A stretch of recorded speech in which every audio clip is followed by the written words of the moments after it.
Cosa molt perillosa dels divorcis. Són una espècie que fan publicitat com si això de divorciar-se fos l'hòstia, no? Fos super ben parit, no? Allò, hòstia, vols un canvi a la teva vida i tal, divorcia't, no? Divorcia't, no? És com aquell anunci que feien abans als Estats Units, solo se vive una vez, divórciate, no? Ho venen com si fos una cosa, com una alliberació de la dona, no? I, hòstia, a veure, si pots divorciar, fantàstic, tant homes com dones, vull dir, faltaria més.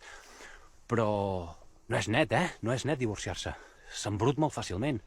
Un divorci, a vegades, és un passadís molt llarg, amb nanos per allà dins, molt fosc tot plegat. Vull dir que no són flors i violes.